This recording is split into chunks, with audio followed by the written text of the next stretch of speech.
अस्सलाम वालेकुम, मैं जमील फारूकी हूं। आप मेरा ऑफिशियल यूट्यूब चैनल देख रहे हैं। आज जनवरी 2026 की 8 तारीख है, जुमेरात का दिन है। जिस वक्त की वीडियो रिकॉर्ड हो रही है पाकिस्तानी वक्त के मुताबिक शाम के 6:30 बज चुके हैं। मेरी अंडरस्टैंडिंग में, मेरी नजर में अब तक की 3 top stories, breaking developments, big news हैं जो मैं आपके साथ शेयर करना चाहूंगा। ये खबरें वो खबरें हैं जिनको सुनकर, जिनसे जुड़े एनालिसिस को अंडरस्टैंड करके आपको वाकईतन ये लगेगा कि जो दिख रहा है वैसा है नहीं और जो हो रहा है वैसा दिखाया नहीं जा रहा। आज जो तहरीक तहफ़्फ़ुज़ आईन पाकिस्तान के काफिले के साथ मुबैना तौर के ऊपर हुआ, जो महमूद खान अचकज़ई साहब ने नरेट किया, जो विजुअल्स या इमेजेस के जरिए रिफ्लेक्ट किया गया, वो कहीं ज्यादा खौफनाक है। लेकिन उससे ज्यादा अहम बात यह है कि अब कहीं ना कहीं, किसी ना किसी जगह यह सेंस प्रिवेल कर रही है कि जितना होना था बहुत हो गया है, अब इससे ज्यादा नहीं होना चाहिए। ये वाली बात कहां से आ रही है? गुज़िश्ता व्लॉग के अंदर, यानी दोपहर वाले व्लॉग के अंदर, मैंने आपके सामने रियलिटीज रखी थी। उससे जुड़ी कुछ खबरें अपने एनालिसिस के साथ आपके सामने शेयर करूंगा। जबकि आज पंजाब गवर्नमेंट ने एक नया कानून लाने की कोशिश की है, जिसके मुताबिक अब अगर कोई जलसे जुलूस करेगा या मुबैना तौर के ऊपर बलवे में इन्वॉल्व होगा तो नाकाबिले जमानत जो कवानीन है उनका इतलाक उनके ऊपर हो सकेगा। उसकी डिटेल्स, और फिर सुहेल आफरीदी साहब का दौरा कराची, दौरा सिंध, और उसके ऊपर माजरत ख्वाहाना letter Karachi chamber of commerce and industries का, यह क्या मामला है? सुहेल आफरीदी साहब को कितना इसके ऊपर मोहतात रहना चाहिए? ऊपर से अंसार अब्बासी साहब ने सुहेल आफरीदी साहब के खिलाफ एक स्टोरी भी कर डाली है, उसकी डिटेल्स। इसके अलावा कुछ वायरल ट्वीट्स, वायरल बयानात। इसलिए गुजारिश है वीडियो शुरू से आखिर तक देखिएगा। एक और गुजारिश, अगर आपने चैनल नहीं किया अभी तक, सब्सक्राइब जरूर सब्सक्राइब कर लें। बेल आइकन यानी घंटी अपने अंगूठे उंगली साथ रखे डंडे से दबा सकते हैं। इसके अलावा व्हाट्सएप चैनल का लिंक हर वीडियो डिस्क्रिप्शन के अंदर मौजूद होता है, जाइए उसको क्लिक करके ज्वाइन कर लेंगे। आपका और हमारा राब्ता बेहतरीन तरीके से हो सकता है। आज जो कुछ तहरीक तहफ़्फ़ुज़ आईन पाकिस्तान के लोगों के साथ हुआ है, उनके अमायदीन के साथ हुआ, मिसरान के साथ हुआ, नमाज तक पढ़ने के लिए अकेले जाने की इजाजत दी गई, अल्लामा राजा नासिर अब्बास साहब के साहबजादे को गिरफ्तार कर लिया गया, ये सब कुछ जो कुछ हुआ है, इसके ऊपर अगर आप एहतजाज करना चाहें, एहतजाज करने का तरीका जो है फॉर्म 47 के वज़ीर आज़म ने डिवाइस करके आपको बता दिया है कि आपने कैसे करना है। इसके अलावा ऑप्शन कोई नहीं है, बस वही उसी तरह कर लें, मुंह इधर कीजिए कर लें, ये एहतजाज डन। इसके साथ साथ आपका इनकलाब भी डन। इससे पहले कि मैं टॉप स्टोरी शेयर करूं कि असल खबर तो अब आई है और सेंस कहां कहां प्रिवेल कर रही है, जरा जो तहरीक तहफ़्फ़ुज़ आईन पाकिस्तान के काफिले के साथ हुआ है उसकी डिटेल शेयर करता हूं। पुलिस ने तहरीक तहफ़्फ़ुज़ आईन पाकिस्तान के काफिले के इस्तकबालिये में मौजूद शुरका की मुबैना गिरफ्तारियां शुरू कर दी हैं। सियालकोट से गुजरा जाते हुए पीटीआई की रहनुमा रेहाना डार की गाड़ी को पुलिस ने मुबैना तौर पर रोका। बुजुर्ग रहनुमा पैदल रवाना हुई। नामालूम अफराद ने खारियां के मुकाम पर थोड़ी देर पहले तहरीक तहफ़्फ़ुज़ आईन पाकिस्तान के काफिले के ऊपर मुबैना तौर के ऊपर हमला किया है। अच्छा, उसके अलावा महमूद खान अचकज़ई के बेटे की मुबैना गिरफ्तारी के लिए पंजाब पुलिस ने जेहलम के पास अपोजिशन काफिले को रोका। महमूद खान अचकज़ई के बेटे वालिद के हमरा लाहौर जा रहे थे।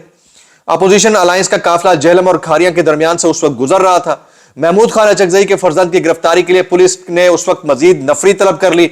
अल्लामा राजा नासिर अब्बास और अखुंज़ादा हुसैन अहमद यूसुफजई की पुलिस से बातचीत हुई और पुलिस ने अजल खान अचकज़ई को गाड़ी समेत रोक लिया। तो ये पूरे दिन की डिटेल्स सामने आ रही थी।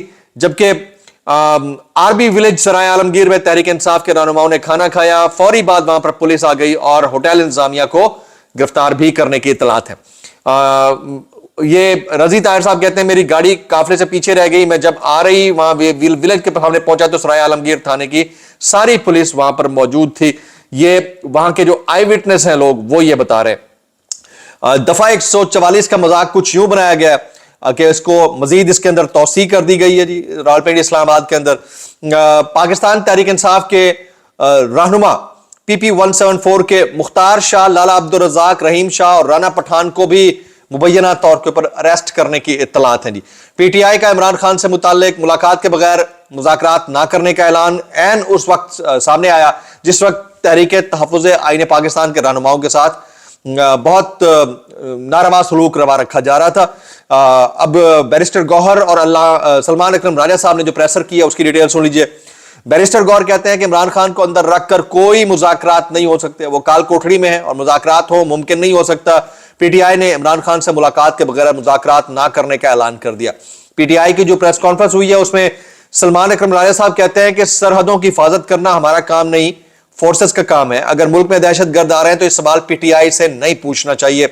अफगान हुकूमत से डायलॉग की बात इमरान खान करते हैं, ये डायलॉग आपको भी करना पड़ेगा। सलमान अकरम राजा साहब के जुमले। वो कहते हैं कि सबको मिलकर इन इलाकों में बेरोजगारी को खत्म करना होगा ताकि कोई इस तरफ ना जाए, यानी दहशत गर्दी की तरफ ना जाए। पीटीआई अपने लोगों के साथ खड़ी है, हम किसी को बेघर होते हुए नहीं देख सकते। केपी के मशहूर सियासी जमात के लीडर को काल कोठड़ी में रखकर हमसे मुज़ाकरात की तवक्को ना की जाए।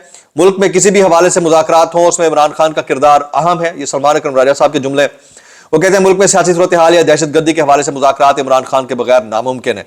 तो सलमान अकरम राजा साहब और बैरिस्टर गौहर साहब, इन दोनों ने आज जो प्रेसर की है उसके जुमले ये बताते हैं कि अगर अगले हफ्ते बैरिस्टर गौहर की मुलाकात जनाब इमरान खान साहब से होती भी है तो उसमें जो बोला जाएगा उसको कितना भी सॉफ्ट करके क्यों ना पेश किया जाए, बहरहाल मुवक्कफ खान साहब का पेश किया जाएगा। जी, बैरिस्टर गौहर कहते हैं अपोजिशन लीडर के नोटिफिकेशन के लिए आज स्पीकर कौमी असम्बली से मिलना था लेकिन वो क्वेटा चले गए, इसलिए मुलाकात नहीं हो सकी।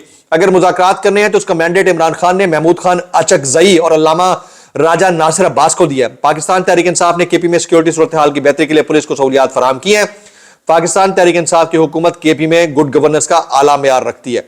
जनाब आवाज आते हैं दोबारा जी, अभी लेटेस्ट आ रही है तहरीक तहफ़्फ़ुज़ आईन पाकिस्तान खारिया के मुकाम पर पुलिस और नामालूम अफराद ने मुबैना तौर पर तहरीक तहफ़्फ़ुज़ आईन पाकिस्तान के काफिले के ऊपर धावा बोला। इत्तलात यह है कि बगैर नंबर प्लेट की मुबैना तौर के ऊपर गाड़ियां थी जहां से लोग बाहर निकले और उन्हें हमला किया। सिविल कपड़ों और मुंह पर मास्क पहने लोग पुरअमन काफिले के शुरका की गाड़ियां तोड़ रहे थे। समी इब्राहिम साहब इसके ऊपर ट्वीट करते हैं, वो कहते हैं कि बगैर नंबर प्लेट गाड़ियां जिन्होंने अचकजई और राजा नासिर अब्बास के काफिले पर मुबैना तौर के ऊपर कार्रवाई की। मैं लफ्ज मुबैना इसलिए इस्तेमाल कर रहा हूं क्योंकि पाकिस्तान जैसे मुल्क के अंदर आज तक कुछ चीज प्रूव तो हुई नहीं, तो कोर्ट ऑफ लॉ के अंदर क्या प्रूव होगा, तो एक जर्नलिस्टिक नॉर्म है उसको मद्देनजर रखते हुए मैंने कर दी। बहरहाल जो हो रहा है वो सबको पता चल रहा है। नामालूम अफराद बगैर नंबर प्लेट गाड़ियों पर मौजूद हैं और मुबैना तौर के ऊपर वक्फे से काफिले पर हमला कर रहे हैं। अच्छा जी, अंसार अब्बासी साहब की एक स्टोरी है, वो पहले मैं आपके साथ शेयर करता हूं। वो कहते हैं जराए के मुताबिक अली अमीन गंडापुर की क़यादत में साबिक सूबाई हुकूमत के दौरान ड्रोन वाकयात कम थे और उसकी फौरी मजम्मत की जाती थी। हत्ता कि अडियाला जेल से वाज़ेह हिदायत पर FIRs भी दर्ज की जाती थी। ताहम मौजूदा सेटअप के इक़्तिदार में आने के बाद मुबैना तौर पर 2 दर्जन से ज्यादा ड्रोन हमले हो चुके हैं, लेकिन सूबाई क़यादत ने इस मामले पर बराह रास्त मुहाज़राई से बड़ी हद तक गुरेज किया है। अगर ऐसा है तो उसको हाईलाइट करने की जरूरत नहीं थी अंसार अब्बासी साहब को। इसका मतलब है ऐसा नहीं है, हाईलाइट करके उनके मुकदमे को कमजोर करना मकसूद है। आप समझ रहे हैं, केपी के गवर्नमेंट को कमजोर करना मकसूद है। एक और इन्होंने खबर दी है, वो ये कहते हैं, अब ये अंसार अब्बासी साहब के जुमले सुनिए। वो कहते हैं पीटीआई जराये के मुताबिक सुहेल आफरीदी अब एस्टैब्लिशमेंट मुखालिफ मौक़िफ़ को अवामी तौर पर इख्तियार करने से गुरेज आए। ये अंसार अब्बासी साहब कहते हैं, जो उन्होंने ओहदा संभालने के बाद इब्तदाई दिनों में इख्तियार किया था। अंदरूनी जरिए का कहना है कि वज़ीर आला ने अवामी सतह पर अपना मौक़िफ़ नरम कर लिया। ऐसा कुछ नहीं है। अगर ऐसा होता तो आपको यह बात कहने की जरूरत पेश ना आती। मैं तो इतना कहना चाहूंगा कि वो आज भी जितना अपने कायद के विजन के मुताबिक काम करते हुए मौक़िफ़ को आगे बढ़ा रहे हैं, इतना शायद किसी ने बढ़ाया होगा। तो इसलिए उनके ऊपर यह बहुतान तराशी जो है वो उसूली तौर के ऊपर बंद कर दी जाए।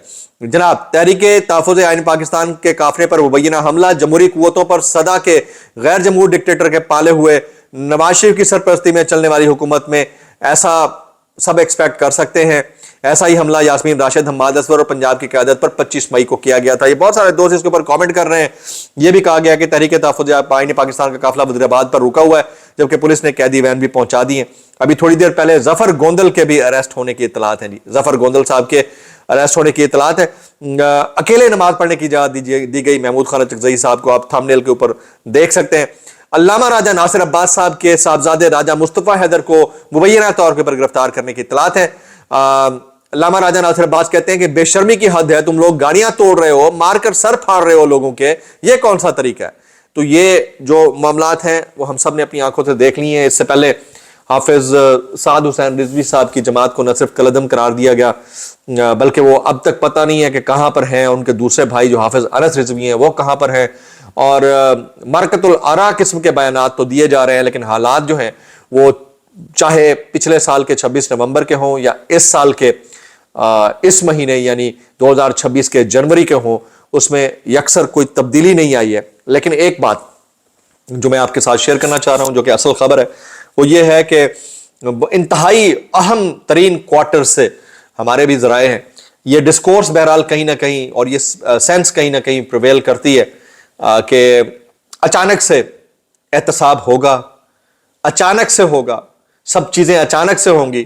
جو 2024 کے اندر مینڈیٹ چوری ہوا اس کے احتساب کے ڈنکے بجیں گے اور اس کے ذریعے خان صاحب کی جماعت اور خان صاحب کی واپسی کی جو نوید ہے وہ بھی پبلک کو سننے کو مل سکتی ہے. لیکن اس میں زیادہ ٹائم نہیں ہے, جب بھی ہوگا اچانک ہوگا اور بہت سارے لوگوں کو ہلا دینے والا ہوگا. اسی لیے بہت سارے لوگوں کی پھپڑی پھا ہے اور شٹے ٹاٹ ہوئے اس گورنمنٹ کے اندر. ان کو سمجھ ہی نہیں آ رہی کہ وہ کریں تو کیا کریں, کس طرح سے آگے بڑھیں, کیسے چیزوں کو چینلائز کریں, کیسے موبلائز کریں, بہت مشکل میں. جبکہ دوسری طرف سے جو 36 کا آنکڑا تھا وہ اب جیسے بھی پھیل رہا ہے. لیکن بہرحال میں کنونسڈ ہوں کہ اس کے اوپر بہت ساری جگہوں کے اوپر سینس پریویل کر رہی ہے. کچھ وائرل بیانات اس ڈسکلیمر کے ساتھ, اگر آپ کو میری بات بھی لگتی تو معذرت, زیب لگتی انتہائی معذرت, اور زیب لگتی سانو کی کیسے کر لیتے ہو یار. یہ جناب رانا ثناء اللہ صاحب کہتے ہیں کہ وزیر اعظم نے ایک سے زیادہ مرتبہ اپوزیشن کو مذاکرات کی دعوت دی, تو اپوزیشن کو بھی کہنا چاہیے تھا کہ ہم کب اور کہاں آپ کے ساتھ بیٹھ کر مذاکرات کریں. جب مذاکرات کریں تو اس میں ساری چیزیں آ جاتی ہیں کہ بریفنگ دیں, کہاں دیں, کون دے. اور بھائی کرنا چاہیں تو 10 راستے, نہ کرنا چاہیں تو 10,000 راستے. آپ کی بات کر رہا ہوں, آپ حکومت ہیں, آپ بڑا بھائی ہیں, بہنوں کی بھائی سے ملاقات کیوں نہیں ہونے دے رہے؟ اتنی سی بات ہے. یعنی اتنی سختی کبھی اگر عمران خان نے کی ہوتی تو آپ لوگ اقتدار میں نہ ہوتے. تو یہ آپ کو ماننا پڑے گا کہ اس نے آپ کو پورا مارجن دیا. ان کے دور میں صحافیوں کے ساتھ جو کچھ ہوا انہوں نے فوراً اس کے اوپر ایکشن لیا, حالانکہ وہ خود بھی بڑے ناراض تھے میڈیا سے. لیکن میڈیا اتنا برے وقت سے نہیں گزر رہا تھا جتنا آج یہ حکومت اتنے برے وقت سے گزار رہی ہے میڈیا کو. جاوید چودھری صاحب کہتے ہیں اکنامک ہٹ مین نامی ایک کتاب میں ایک تھیوری پیش کی گئی کہ اگر کسی ملک کو تباہ کرنا ہو تو وہاں فوجیں بھیجنے کی ضرورت نہیں ہے, وہاں ایک اکنامک ہٹ مین بھیج دیں جو وہاں سیاسی عدم استحکام پیدا کرے گا, جس سے ملک معاشی طور پر تباہ ہو جائے گا, پھر اس پر قبضہ آسان ہوگا. اور اکنامک ہٹ مین ہم نے دیکھ لیا کہ ہمارے ہاں جس طرح وزارت خزانہ کے جو لوگ ہیں وہ کس طرح کام کر رہے ہیں اور اس کے نتائج کس طرح لوگوں کو بھگتنے پڑ رہے ہیں. منیف فاروق صاحب کہتے ہیں تحریک انصاف کے لیے پاکستان میں کوئی سپیس نہیں ہے, پاکستانی اسٹیبلشمنٹ کو عمران خان سے اور ان کے قریبی لوگوں سے شدید نفرت ہے. یہ جو بات کر رہے ہیں نا, یہ بات سمجھنے کی ضرورت ہے. یہ وہ بات کر رہے ہیں کہ جو خدائی دعوے دار بھی نہ کریں. اللہ اکبر بھائی, اللہ سب سے بڑا ہے. یہ جو آپ بات کر رہے ہیں نا, یہ بات سمجھنے سننے لائق نہیں. میں اتنا کہنا چاہوں گا کیسے کر لیتے ہو یار. یہ خالد مسعود صاحب کہتے ہیں کہ شادی کی تقریب جو متعلقاً پرائیویٹ تقریب ہے اس میں بھی سیاسی اظہار کی آزادی سرکار کو وارے نہیں کھا رہی. حکومت کے روز افزوں بڑھتے ہوئے خوف کے پیش نظر گمان ہے کہ ان قریب گھروں میں ہونے والی گفتگو پر بھی مقدمات کے اندراج کی خبریں پڑھنے کو ملیں گی. وہ کہتے ہیں پریشر کوکر میں جب پریشر بڑھ جائے تو ایک وقت میں وہ پھٹتا ہے, تو وہ ارد گرد والوں کو بھی تباہ کر دیتا ہے. اس سے بچنے کی ضرورت ہے. میکسیمم آپ نے کامنٹس کرنے ہیں جو کچھ تحریک تحفظ آئین پاکستان کے لوگوں کے ساتھ ہوا ہے تو انتہائی افسوسناک. بہرحال اس کے اوپر مزید بندہ بات کرے تو کیا کرے. ویلاگ سے اتنا ہی, دعا میں یاد رکھیے گا. السلام علیکم ورحمۃ اللہ وبرکاتہ.